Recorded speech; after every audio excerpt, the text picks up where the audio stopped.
about anything they can get their hands on. To cut down on crime and antisocial behaviour, the police and other agencies are using new tactics and technology, so the bad guys get caught in the act. The CCTV is gold dust. Great evidence for the police. Gotta have him stopped. Local councils, shops and businesses are laying some traps of their own. The eureka moment when you get that evidence. And the general public too can help unsuspecting crooks get their comeuppance. People won't stand by. I couldn't sit back and do nothing. Yes, you got it. So, anyone who's up to no good had better think twice. They might just get caught red-handed. Today, a burglar's broken into a business, but the owners can see the raid live on their mobile phones. I don't know what we need to do. We need to do something. They race to the shop, but find themselves face to face with a burglar. As soon as he saw me shouting, he was really panicking. Also today, the appalling sight of a truck driver deliberately dumping over a ton of dangerous waste in a street. It smelled horrific. It's an appalling thing to do as far as I'm concerned. There was asbestos, and there was also toilet and human faecal material contained in the waste. Absolutely disgusting. And another scarcely credible crime as a shoplifter tries to steal a chainsaw by stuffing it down his shorts. This man's definitely not the sharpest tool in the box.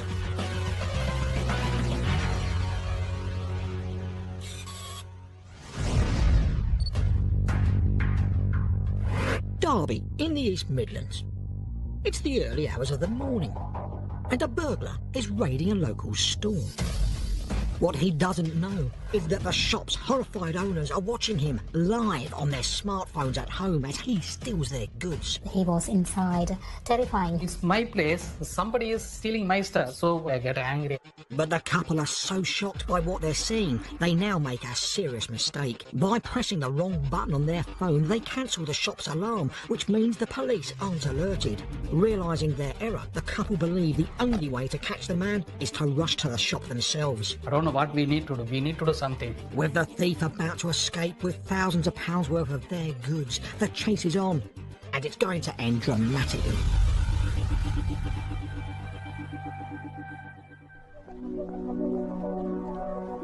The bustling city of Derby was home to one of the world's first ever factories, and its fame is built on industry and commerce. Husband and wife Sammy and Calla have run their own business here for the past 3 years, and they've made the city their home. Well, been married 22 years now, and we've been living together very happily. And we've got a 17-year-old son who is doing A-level now.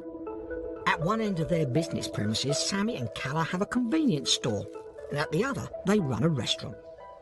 This is my life, actually, for me and my son and my whole family. This is the only South Indian restaurant in Derby. Most of our customers are British, and they love to come and have food with us. It's quite nice. But keeping their two businesses going requires a great deal of effort. Calla also works as a nurse, while Sammy runs both the shop and restaurant day to day. Most of the time my husband goes to bed around 1 o'clock and 2 o'clock because getting every single penny from the shop is not easy. It's a very hard work. It's difficult making a living, and the threat of crime makes it even harder. After suffering 2 previous break-ins, they decided to install an alarm and cameras. We've got all CCTVs in our shops that all connected to our phone. They can use their mobile phones to view their shop security camera system anytime at home, and it will alert them if the shop alarm is ever triggered. And one April night, this system proves to be crucial. It's just gone 3:30 in the morning. Sammy, Calla and their 17-year-old son are asleep at home when their phone rings. I answered it. I was really half asleep. It's an unwelcome wake-up call. An automated message from their shop's alarm system. There's been a break-in. It says intruder inside in your premises. Do you want to handle it?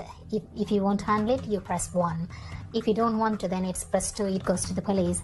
And I accidentally pressed 1. Still drowsy and shocked by the call, Calla presses the wrong button and actually stops the alert going to the police.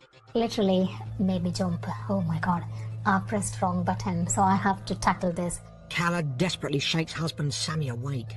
He checks the store cameras on his phone. And my husband jumped out, said somebody's inside. Sammy is horrified by what he sees. A burglar is ransacking the shop right in front of his eyes. It's my place. Somebody is stealing my stuff, so I get angry.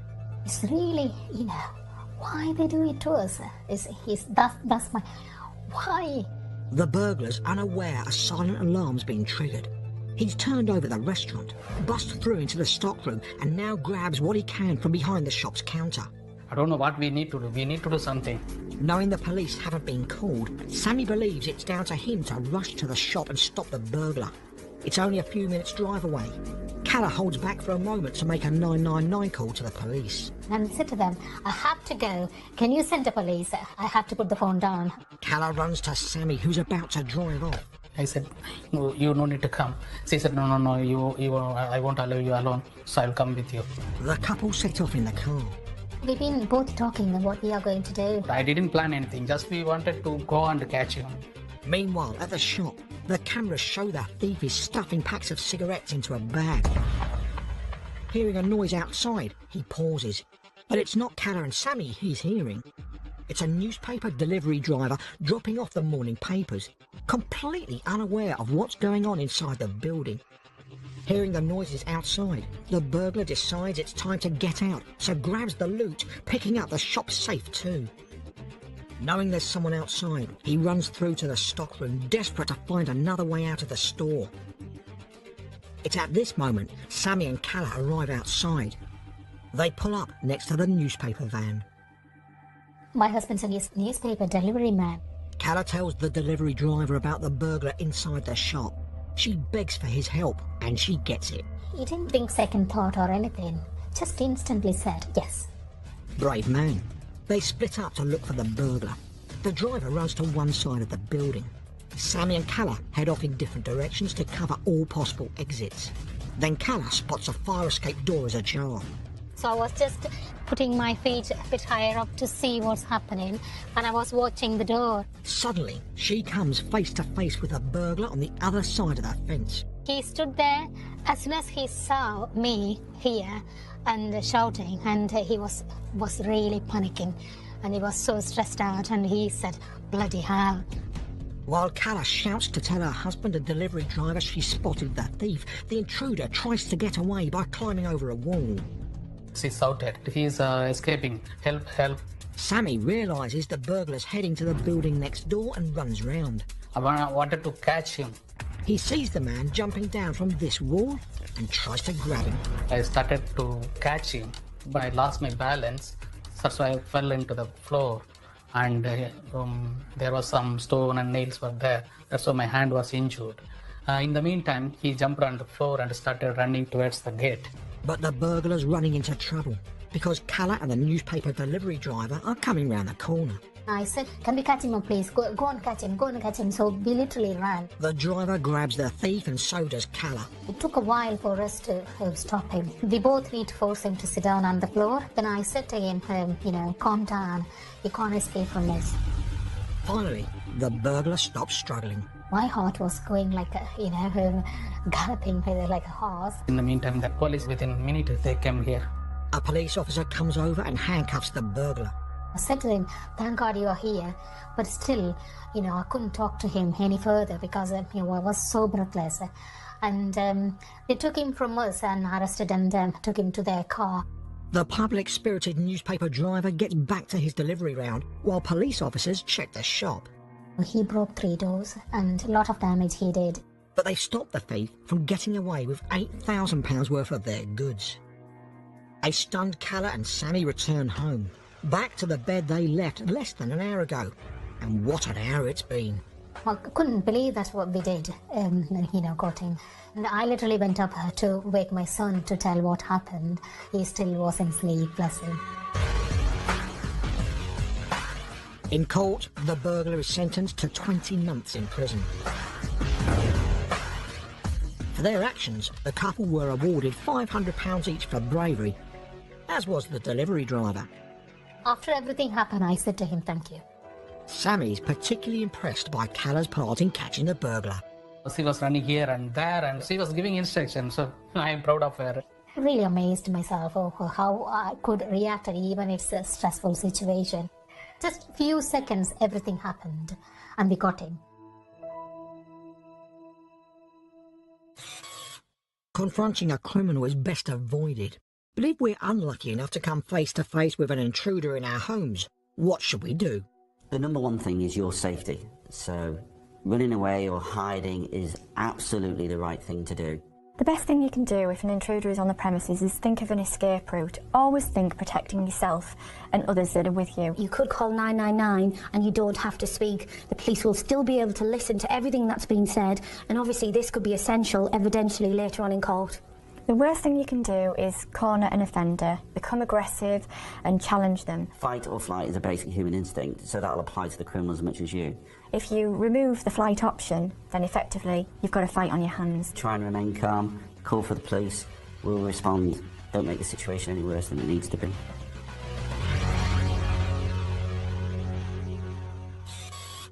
And now, for the most bizarre shoplifting attempt you'll ever see, or should that be, saw.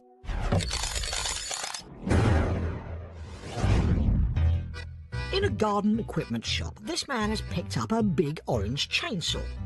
What he does next is unbelievable. Hiding behind the high counter, he stuffs it into his shorts. It's just as well the chain guard is on, otherwise he'd be sore in all the wrong places.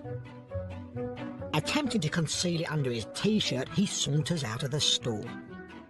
Unsurprisingly, the staff saw exactly what he was up to and called the police. Later arrested, the chainsaw thief is told he will have to spend a year in jail, so no doubt he'll be feeling rather sore about the whole thing.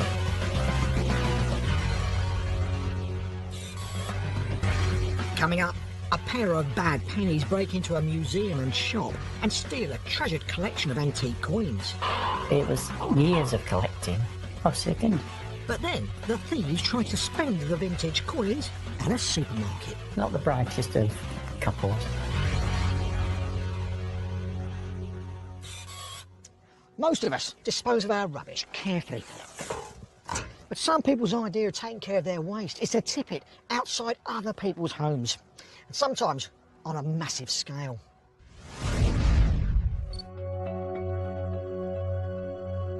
Blackpool, Lancashire. This back lane runs behind a street of family homes. A truck drives down the lane, and what happens next is simply beyond belief. The driver callously tips 1.5 tons of dirty, dangerous waste all over the road. And this is no accident. Unbelievable. I was just absolutely gobsmacked. I've never seen anything like it before. It's disgusting for the local residents. It's an appalling thing to do as far as I'm concerned. It smelled absolutely horrific. And this turns out to be just one in a string of offences by a brazen rubbish dumper. This is the biggest fly tipping case ever in Blackpool Council's history. It's absolutely disgusting.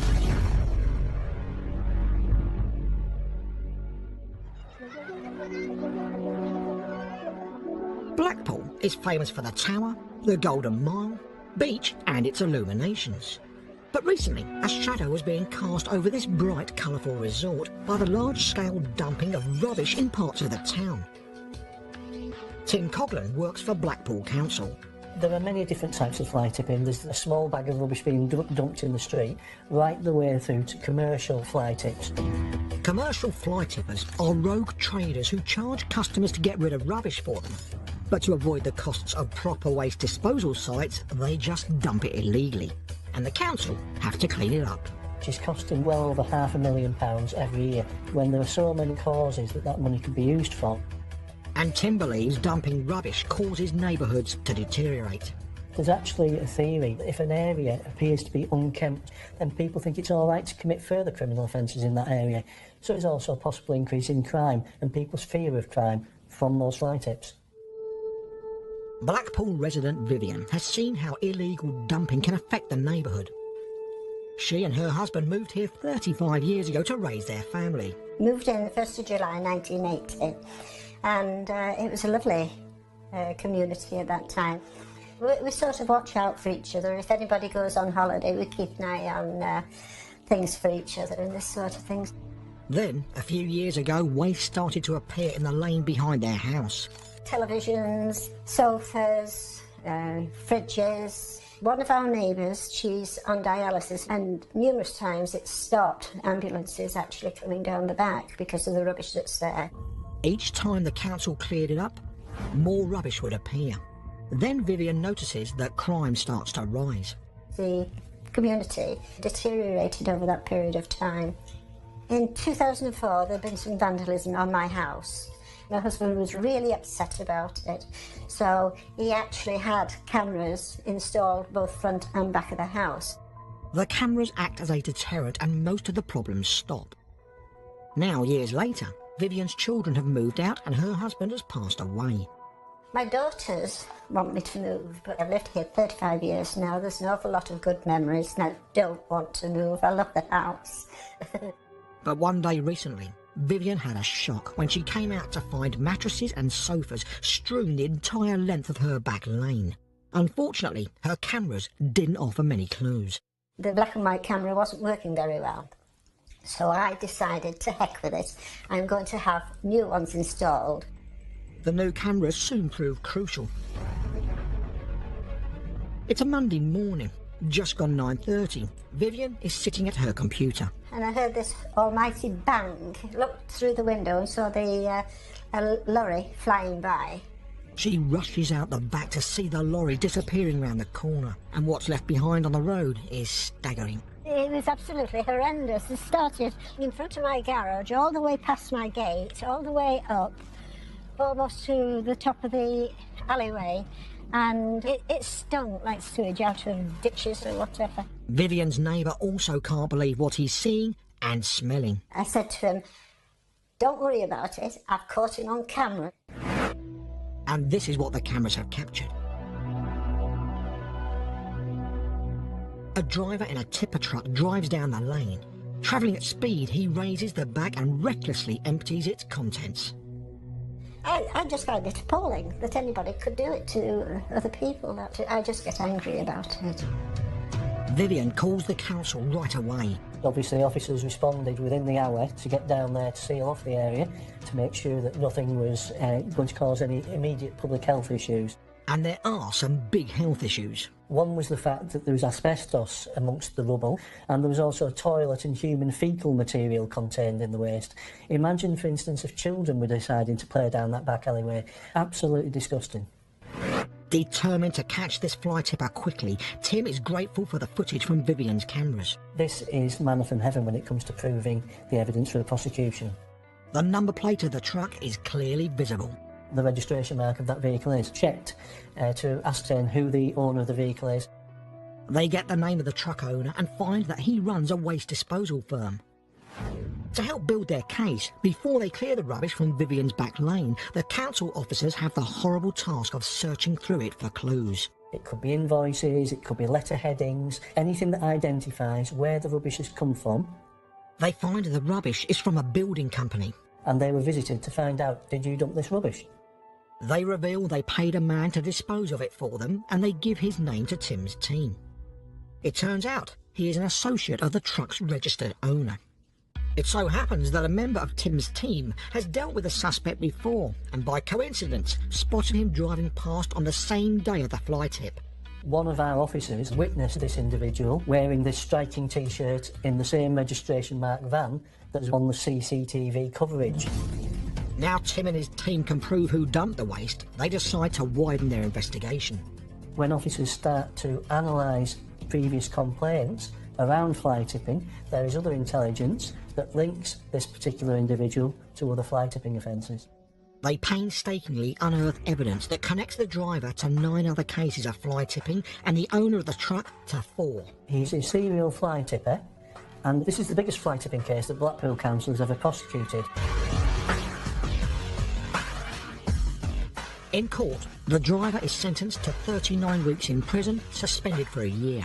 He's also ordered to do unpaid work and pay £1,000 in compensation. The owner of the truck receives a suspended jail sentence and a community order. So it's a clear message to would-be fly tippers: you will be punished appropriately, so just don't do it. Vivian's cameras did their job and there hasn't been any trouble since. I was rather pleased with myself, the fact that we caught him, pleased that the council was going to do something about it, and even more pleased when I heard that he'd been fully prosecuted for it. And anybody else that wants to try it, they've got me to contend with.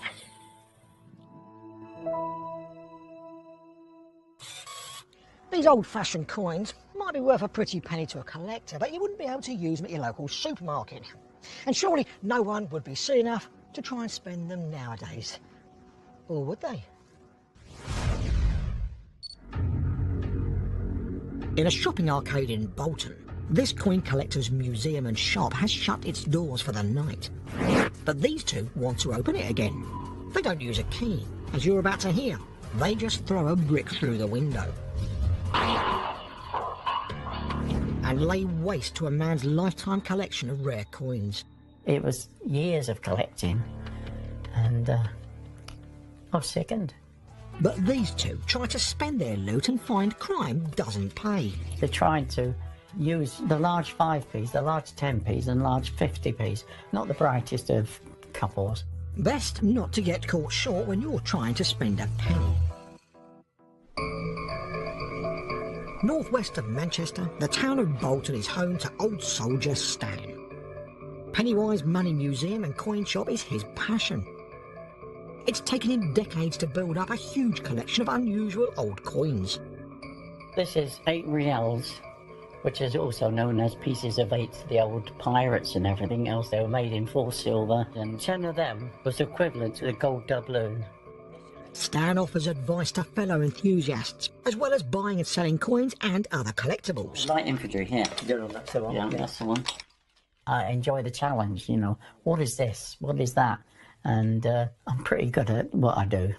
These days, he's surrounded by all sorts of money. But Stan's early life was penniless.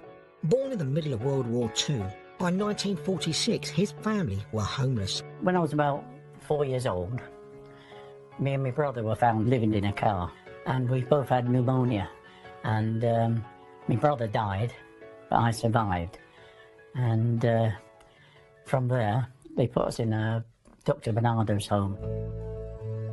Coins were something scarce and exciting for Stan, and he grew fascinated by collecting them. I obtained some German coins, and they were from the soldiers coming back from the Second World War. That's where I started my collection.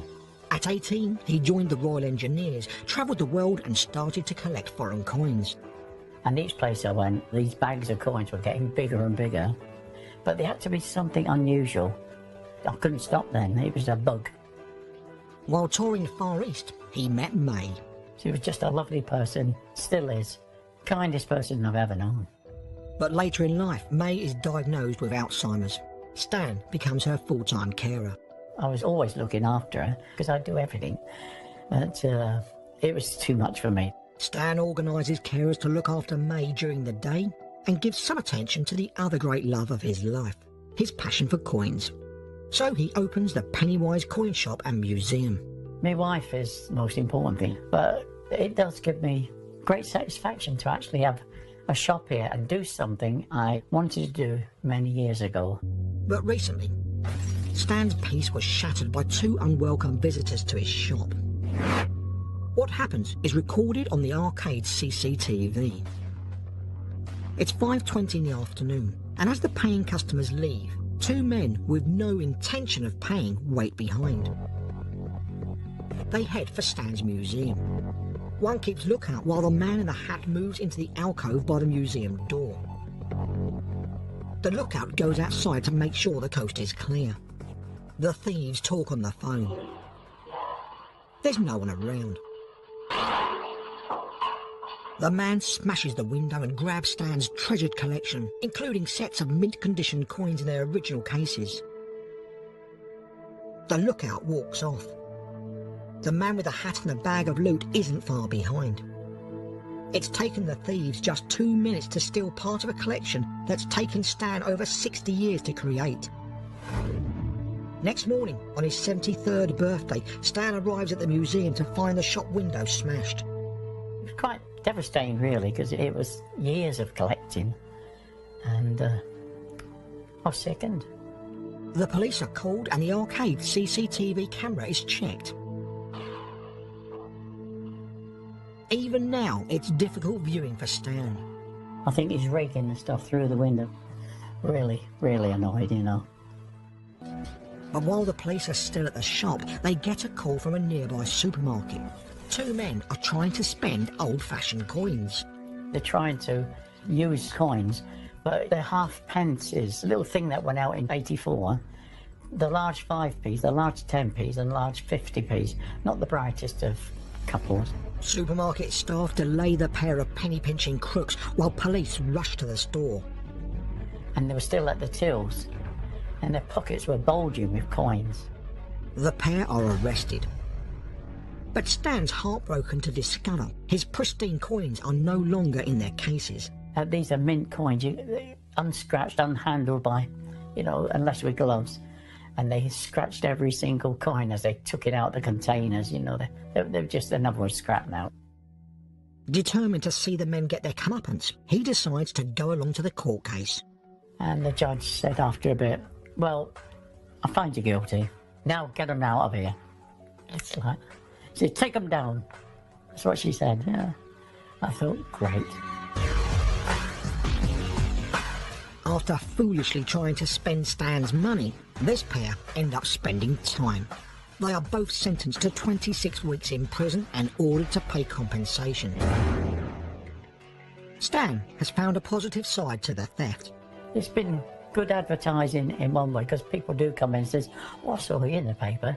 And Stan's not ready to give up the shop and his collection just yet. I will carry on collecting until I more or less pop me clogs. I wouldn't let so-and-so get me down. That's it for today. Join us next time when police and the public catch more criminals red-handed. You can see that same time tomorrow morning. Well, next one of today's Red Team is apparently the best kisser ever. I'll leave you to guess which one. Stay with BBC One for Bargain Hunt.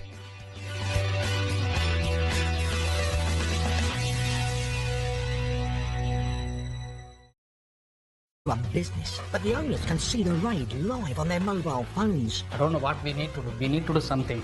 They race to the shop, but find themselves face to face with a burglar. As soon as he saw me shouting, he was really panicking. Also today, the appalling sight of a truck driver deliberately dumping over a ton of dangerous waste in a street. It smelled horrific. It's an appalling thing to do as far as I'm concerned. There was asbestos, and there was also a toilet and human faecal material contained in the waste. Absolutely disgusting. And another scarcely credible crime as a shoplifter tries to steal a chainsaw by stuffing it down his shorts. This man's definitely not the sharpest tool in the box. To the shop themselves. I don't know what we need to do. We need to do something. With the thief about to escape with thousands of pounds worth of their goods, the chase is on, and it's going to end dramatically.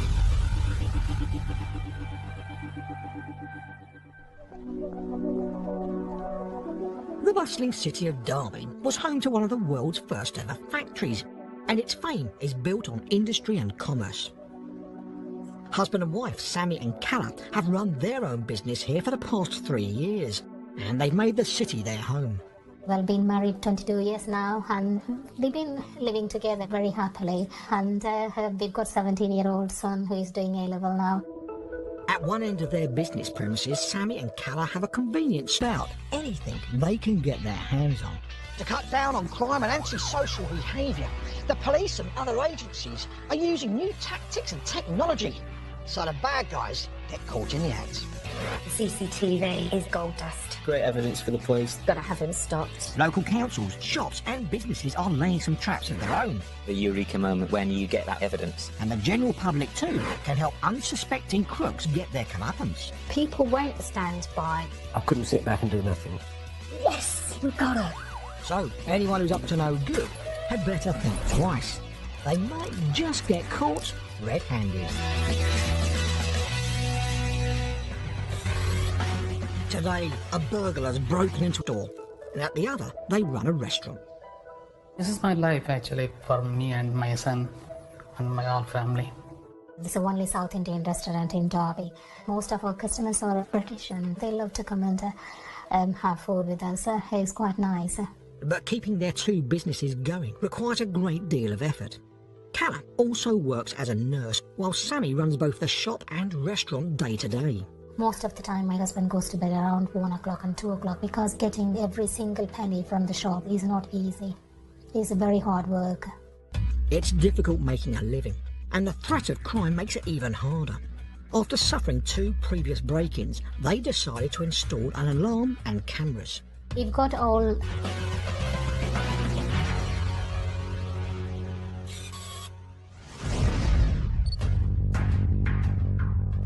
Derby, in the East Midlands. It's the early hours of the morning, and a burglar is raiding a local store.